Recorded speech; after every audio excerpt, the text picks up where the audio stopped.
Hello दोस्तों, नमस्कार। स्वागत है आप सभी का अपने YouTube चैनल साहित्य ज्ञान धारा में। आशा करती हूँ आप सभी लोग स्वस्थ होंगे और अपनी पढ़ाई में लगे होंगे। कवियों की श्रृंखला में बिना किसी देरी के आज हम पढ़ेंगे मोहन राकेश के बारे में। मोहन राकेश का जन्म सन 1925 को अमृतसर पंजाब में हुआ। मोहन राकेश का वास्तविक नाम मदन मोहन गुगलानी था। ध्यान रखेंगे, मोहन राकेश का वास्तविक नाम मदन मोहन गुगलानी था। मोहन राकेश ने लाहौर से संस्कृत से एमए किया। देश विभाजन के बाद जालंधर आकर बस गए। मोहन राकेश प्रयोगवादी एवं आधुनिक भावबोध के प्रसिद्ध उपन्यासकार हैं। मोहन राकेश नई कहानी आंदोलन के प्रमुख नायकों में रहे हैं। मोहन राकेश की अनेक कहानियों पर फिल्में भी बनी हैं। मोहन राकेश की प्रथम कहानी भिक्षु सन 1945 ईस्वी में सरस्वती पत्रिका में प्रकाशित हुई।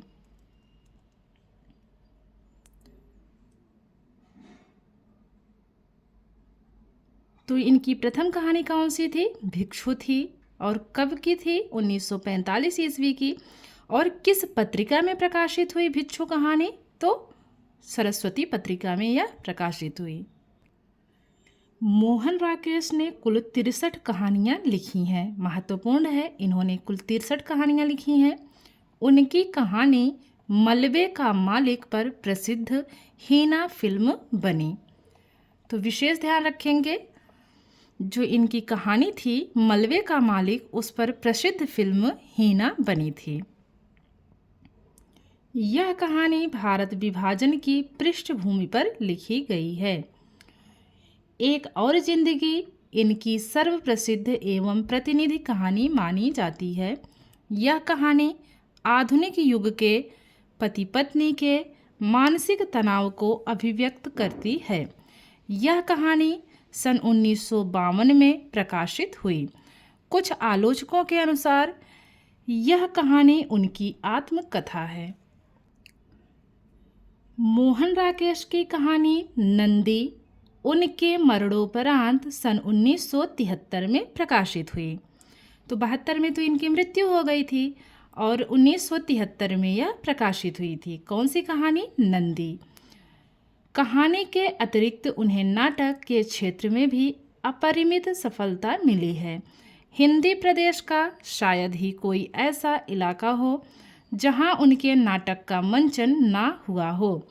खासकर आषाढ़ का एक दिन और आधे अधूरे नाटक को तो क्लासिक का दर्जा प्राप्त है।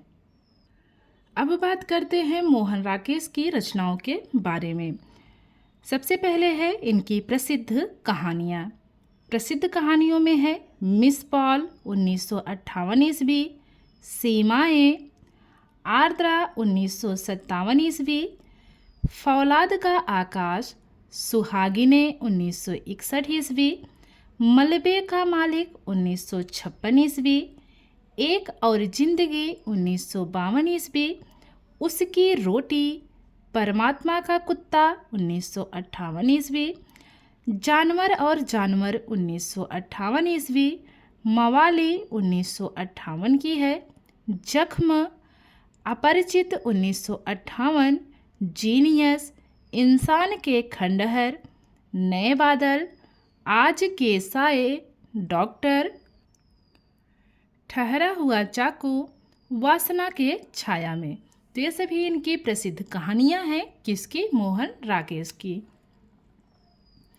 अब बात करते हैं इनके कहानी संग्रह की। इंसान के खंडहर 1950 ईस्वी, नए बादल 1957 ईस्वी, जानवर और जानवर 1958 ईस्वी, एक और जिंदगी 1961 ईस्वी, फौलाद का आकाश 1966 ईस्वी। तो ये सभी इनके क्या है? कहानी संग्रह है मोहन राकेश के। अब बात करते हैं इनके नाटकों की। तो सबसे पहला नाटक है आषाढ़ का एक दिन 1958 ईस्वी। संस्कृत के महाकवि कालिदास के जीवन का अंतः संघर्ष चित्रित किया गया है। इस नाटक को सन 1959 में संगीत नाटक अकादमी का प्रथम पुरस्कार भी मिल चुका है।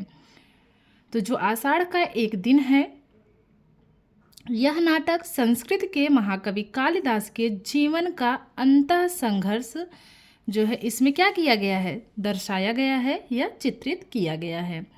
बात करते हैं इनके अगले नाटक की।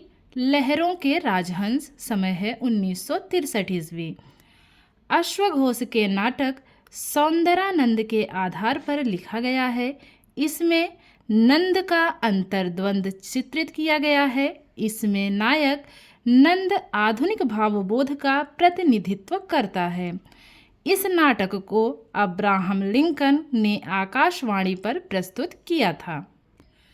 अब बात करते हैं इनके अगले नाटक की, आधे अधूरे 1969 ईस्वी की। इसमें मध्यवर्गीय परिवार की समस्याओं का चित्रण किया गया है। अगला नाटक है पैरों तले की जमीन। यह नाटक अधूरा रह गया था, जिसे कमलेश्वर ने उनकी नोटिंग के आधार पर पूरा किया, जो 1975 में प्रकाशित हुआ। तो जो पैरों तले जमीन है, यह मोहन राकेश का अधूरा नाटक है और इसको पूरा किया है कमलेश्वर ने। तो इस बात का विशेष ध्यान रखेंगे क्योंकि महत्वपूर्ण है। इसमें यह भी पूछा जा सकता है कि इनका अधूरा नाटक कौन सा था और किसने पूरा किया था। अभी हम लोगों ने इनके नाटक के बारे में देखा, अब देखते हैं उपन्यास के बारे में। तो इनके उपन्यास हैं अंधेरे बंद कमरे 1961 ईस्वी। इसके कुल 4 भाग हुए। जो अंधेरे बंद कमरे है, समय है 1961 ईस्वी और इसके 4 भाग हुए। ना आने वाला कल, अंतराल 1972 ईस्वी, नीली रोशनी की बाहें, कांपता दरिया। तो ये सभी मोहन राकेश के उपन्यास हैं। अब बात करते हैं इनके एकांकी संग्रह की, अंडे के छिलके। इनका एकांकी संग्रह है अंडे के छिलके। बात करते हैं अब इनके निबंध की। पहला है हिंदी कथा साहित्य नवीन प्रवृत्तियाँ। इसके कुल 2 भाग हुए। आज की कहानी के प्रेरणा स्रोत, कहानी क्यों लिखता हूँ, समकालीन हिंदी कहानी एक परिचर्चा, डॉक्टर कार्लो कपोल और मोहन राकेश, नाटककार और रंगमंच, रंगमंच और शब्द, हिंदी रंगमंच। तो ये सभी इनके क्या हैं, निबंध हैं मोहन राकेश के। अब बात करते हैं इनके यात्रा संस्मरण की। इनका यात्रा संस्मरण है आखिरी चट्टान तक 1953 ईस्वी।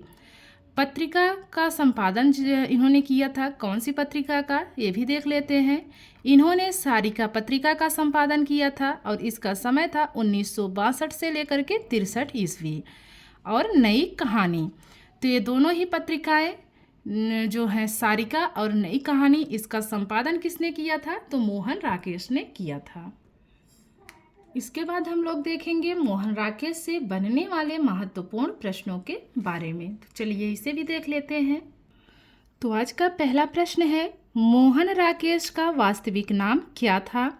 मदन मोहन वर्मा, मदन वर्मा, मदन मोहन गुगलानी या फिर मदन कुमार परदेसी। तो जो तीसरा विकल्प है इसमें मदन मोहन गुगलानी बिल्कुल सही है। अगला प्रश्न है, मोहन राकेश का जन्म कब हुआ? 1922 ईस्वी, 1923, 1924 या फिर 1925। तो मोहन राकेश का जन्म 1925 ईस्वी में हुआ था। मोहन राकेश ने लाहौर विश्वविद्यालय से किस विषय से स्नातकोत्तर की उपाधि प्राप्त की? हिंदी, संस्कृत, अंग्रेजी या फिर उर्दू? तो संस्कृत से। अगला प्रश्न है, मोहन राकेश किस कहानी आंदोलन से संबंधित हैं? नई कविता, माफ़ कीजिएगा, नई कहानी, सहज कहानी, समांतर कहानी या फिर अकहानी? तो मोहन राकेश नई कहानी आंदोलन से संबंधित हैं। पहला वाला विकल्प इसमें हमारा सही है। मोहन राकेश की प्रथम कहानी है आर्द्रा। सुहागिने, मवाली या फिर भिक्षु। तो इनकी प्रथम कहानी भिक्षु को माना जाता है। चौथा विकल्प सही है। अगला प्रश्न है, मोहन राकेश की प्रथम कहानी भिक्षु किस पत्रिका में प्रकाशित हुई थी? सरस्वती, हंस, इंदु या फिर माधुरी? तो सरस्वती, पहला वाला विकल्प हमारा इसमें सही है। अगला प्रश्न है, मोहन राकेश की किस कहानी पर हीना फिल्म बनी है? माया दर्पण, मवाली, मलबे का मालिक या फिर नए बादल? तो वो है मलबे का मालिक। अगला प्रश्न है, आधुनिक युग के दंपति के मानसिक तनाव को अभिव्यक्त करती मोहन राकेश की कहानी है? एक और कहानी, मलबे का मालिक, आज के साए या फिर जीनियस? तो पहला विकल्प सही है, एक और कहानी। अगला प्रश्न, मोहन राकेश की कौन सी कहानी उनकी मृत्यु के बाद प्रकाशित हुई? विकल्प है डॉक्टर, जख्म, नंदी या फिर बादल? तो वो है नंदी, तीसरा विकल्प सही है। एक तो गले में पता नहीं क्या हो गया है, बहुत ज़्यादा खराश, बहुत ज़्यादा खांसी हो रखी है, तो आवाज़ भी सही से नहीं आ रही। अगला प्रश्न है, मोहन राकेश की प्रसिद्ध कहानी एक और जिंदगी कब प्रकाशित हुई? 1950, 1951, 1952 या फिर 1953? तो तीसरा विकल्प सही है, 1952। अगला प्रश्न है, मोहन राकेश का प्रथम कहानी संग्रह है जानवर और जानवर, इंसान के खंडहर, फौलाद का आकाश या फिर नए बादल? तो वो है इंसान के खंडहर। मोहन राकेश का प्रथम नाटक है आषाढ़ का एक दिन, लहरों के राजहंस, पैर तले की जमीन या फिर आधे अधूरे? तो पहला विकल्प इसमें सही है, आषाढ़ का एक दिन। अगला प्रश्न देखते हैं, मोहन राकेश को किस नाटक पर संगीत नाटक अकादमी का प्रथम पुरस्कार मिला? विकल्प है आषाढ़ का एक दिन, लहरों के राजहंस, पैर तले की जमीन या फिर आधे अधूरे? तो जो सही है वो पहला विकल्प है, आषाढ़ का एक दिन। अगला प्रश्न है, मोहन राकेश का कौन सा नाटक अधूरा रह गया था? आषाढ़ का एक दिन, लहरों के राजहंस, पैरों तले की जमीन या फिर आधे अधूरे? तो तीसरा विकल्प सही है, पैरों तले की जमीन। अगला प्रश्न है, अश्वघोष के नाटक सौंदरानंद के आधार पर लिखा गया मोहन राकेश का नाटक है आषाढ़ का एक दिन, लहरों के राजहंस, पैर तले की जमीन या फिर आधे अधूरे? तो लहरों के राजहंस, दूसरा विकल्प हमारा सही है। अगला प्रश्न देखते हैं, मोहन राकेश का जन्म कहाँ हुआ? डुमरी गांव, गोरख, उत्तर प्रदेश, जमानी गांव, होशंगाबाद, मध्य प्रदेश, अमृतसर, पंजाब या फिर नगरा गांव, बलिया, उत्तर प्रदेश? तो अमृतसर पंजाब में हुआ था। अगला प्रश्न है, मोहन राकेश किस युग के उपन्यासकार हैं? प्रगतिवादी, प्रयोगवादी, द्विवेदी युग या फिर भारतेंदु युग? तो मोहन राकेश प्रयोगवादी युग के उपन्यासकार हैं, तो दूसरा विकल्प सही है। अगला प्रश्न है, मोहन राकेश की प्रथम कहानी भिक्षु कब प्रकाशित हुई? 1946, 1947, 1945 या फिर 1949? तो भिक्षु का प्रकाशन वर्ष है 1945 ईस्वी। अगला प्रश्न, मोहन राकेश द्वारा रचित कितनी कहानियाँ मानी जाती हैं? 60, 61, 62 या 63? तो मोहन राकेश द्वारा रचित कुल 63 कहानियाँ मानी जाती हैं, चौथा विकल्प इसमें सही है। अगला प्रश्न है हमारा, भारत विभाजन से जुड़ी कहानी है इंसान के खंडहर, परमात्मा का कुत्ता, एक और जिंदगी या फिर मलबे का मालिक? तो चौथा विकल्प सही है, मलबे का मालिक।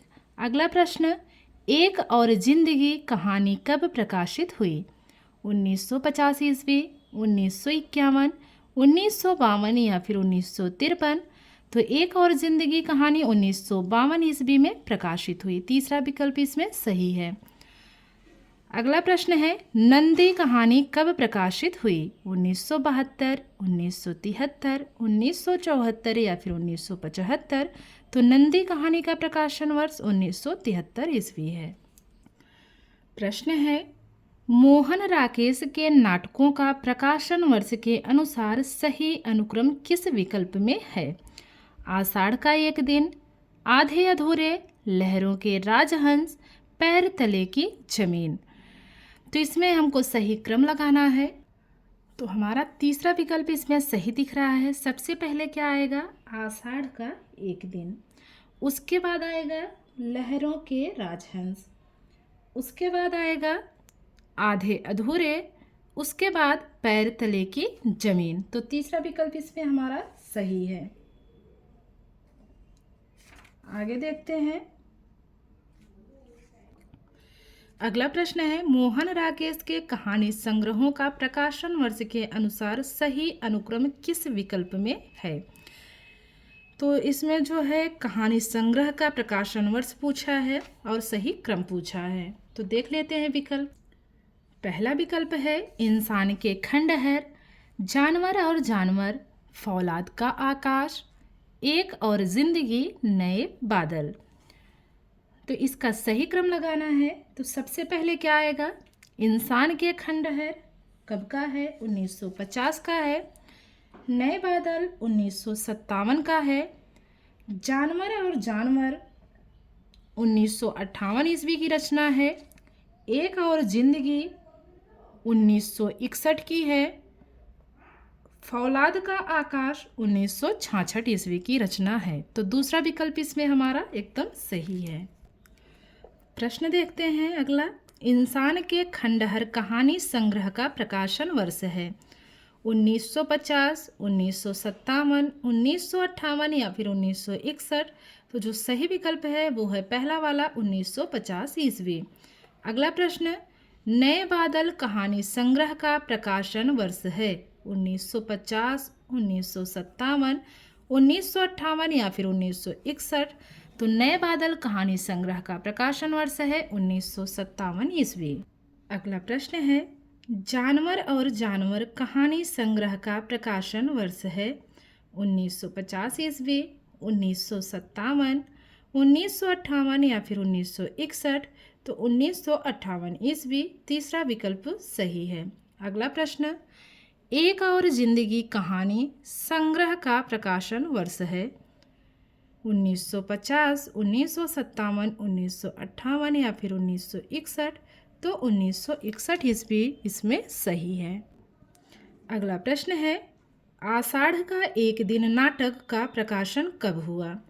1950 ईस्वी, 1957, 1958 या फिर 1961? तो 1958 तीसरा विकल्प इसमें सही है।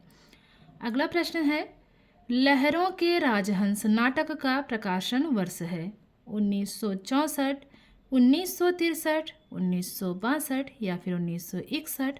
तो 1963 दूसरा विकल्प हमारा एकदम सही है। अगला प्रश्न है, मोहन राकेश के इस नाटक में मध्यवर्गीय परिवार की घरेलू समस्याओं का चित्रण है। आषाढ़ का एक दिन में, लहरों के राजहंस में, पैर तले की जमीन में या फिर आधे अधूरे में? तो आधे अधूरे में मध्यवर्गीय परिवार की घरेलू समस्याओं का चित्रण किया गया है।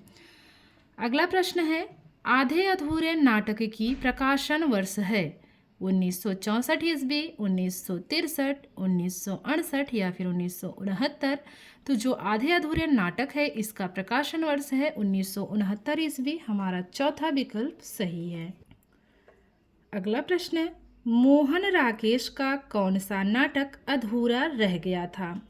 आषाढ़ का एक दिन, लहरों के राजहंस, पैर तले की जमीन, आधे अधूरे? तो तीसरा विकल्प हमारा एकदम सही है, पैर तले की जमीन। अगला प्रश्न देखते हैं, मोहन राकेश के अधूरे नाटक पैर तले की जमीन को किसने पूरा किया?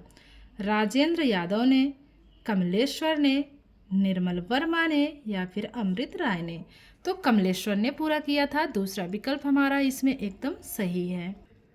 अगला प्रश्न है, अंधेरे बंद कमरे उपन्यास का प्रकाशन वर्ष है 1964, 1963, 1962 या फिर 1961। तो 1961 चौथा विकल्प हमारा एकदम सही है। अगला प्रश्न है, इनमें से कौन सा यात्रा संस्मरण मोहन राकेश द्वारा रचित है? तना हुआ इंद्रधनुष, भोर का सपना, आखिरी चट्टान तक या फिर खंडित यात्राएं। तो तीसरा विकल्प हमारा एकदम सही है, आखिरी चट्टान तक। प्रश्न है, मोहन राकेश ने किस पत्रिका का संपादन किया था? सारिका, नई कहानी, आ और बा दोनों या फिर निकस। तो आ और बा दोनों सही है, तीसरा विकल्प एकदम सही है। बढ़ते हैं अगले प्रश्न की ओर। मोहन राकेश ने सारिका पत्रिका का संपादन कब प्रारंभ किया? 1964, 1963, 1962 या फिर 1961। तो 1962 तीसरा विकल्प सही है। अगला प्रश्न है, नई कहानी की त्रयी में कौन शामिल नहीं है? मोहन राकेश, श्रीकांत वर्मा, राजेंद्र यादव या फिर कमलेश्वर। तो जो श्रीकांत वर्मा है वो नई कहानी की त्रयी में शामिल नहीं है, अन्य तीनों नई कहानी की त्रयी में शामिल हैं। कौन कौन? मोहन राकेश, राजेंद्र यादव और कमलेश्वर। अगला प्रश्न है, मोहन राकेश के इस नाटक में महाकवि कालिदास के अंतः संघर्ष का चित्रण है। विकल्प है आषाढ़ का एक दिन, लहरों के राजहंस, पैर तले की जमीन या फिर आधे अधूरे। तो पहला विकल्प सही है, आषाढ़ का एक दिन। अगला प्रश्न, इनमें से कौन सी एकांकी मोहन राकेश की है? ताजमहल के आंसू, त्रिभुज का चौथा कोण, अंडे के छिलके या फिर बादलों के घर। तो तीसरा विकल्प सही है, अंडे के छिलके। अगला प्रश्न है, आखिरी चट्टान तक यात्रा वृत्तांत का प्रकाशन वर्ष है 1950, 1951, 1952 या फिर 1953। तो 1953 चौथा विकल्प हमारा एकदम सही है। अगला प्रश्न है, इनमें से कौन सी आलोचनात्मक कृति मोहन राकेश की नहीं है? हिंदी कथा साहित्य, हिंदी रंगमंच, अज्ञेय कुछ रंग और राग, समकालीन हिंदी कहानी एक परिचर्चा। तो तीसरा विकल्प सही है, अज्ञेय कुछ रंग और राग ये मोहन राकेश की कृति नहीं है। अगला प्रश्न है, इनमें से कौन सी कहानी मोहन राकेश की नहीं है? नहीं बताना है। परमात्मा का कुत्ता, दोपहर का भोजन, आज के साए या फिर उसकी रोटी। तो दोपहर का भोजन मोहन राकेश की कहानी नहीं है, दूसरा विकल्प हमारा सही है। अगला प्रश्न, इनमें से कौन सा उपन्यास मोहन राकेश का नहीं है? कंटीले रेत के फूल, नीली रोशन की बाहें, ना आने वाला कल या फिर अंतराल। तो पहला विकल्प इसमें सही है, कंटीले रेत के फूल मोहन राकेश का उपन्यास नहीं है। अगला प्रश्न है, मोहन राकेश का उपन्यास अंधेरे बंद कमरे कितने भागों में है? 2 भागों में, 3 भागों में, 4 भागों में या फिर 5 भागों में। तो जो अंधेरे बंद कमरे हैं इसका जो है इसके कुल 4 भाग हुए, तीसरा विकल्प सही है। अगला प्रश्न है, विलोम किस नाटक का एक पात्र है? आषाढ़ का एक दिन, लहरों के राजहंस, आधे अधूरे या फिर अंधा युग। तो विलोम आषाढ़ का एक दिन का पात्र है, हमारा पहला विकल्प इसमें एकदम सही है। तो आशा करती हूँ आज की वीडियो आप लोगों को अच्छी लगेगी। अगर वीडियो अच्छी लगे तो लाइक कीजिएगा और कमेंट के माध्यम से ज़रूर बताइएगा कि वीडियो कैसी लगी। और आप लोग वीडियो पूरा देखा करिए, और वीडियो अगर अच्छी ना लगे तो आप लोग कमेंट के माध्यम से यह भी बता सकते हैं। तो मिलते हैं कवियों की श्रृंखला में एक और कवि के साथ। तब तक के लिए सभी को जय श्री कृष्णा, जय श्री सीताराम, नमस्कार।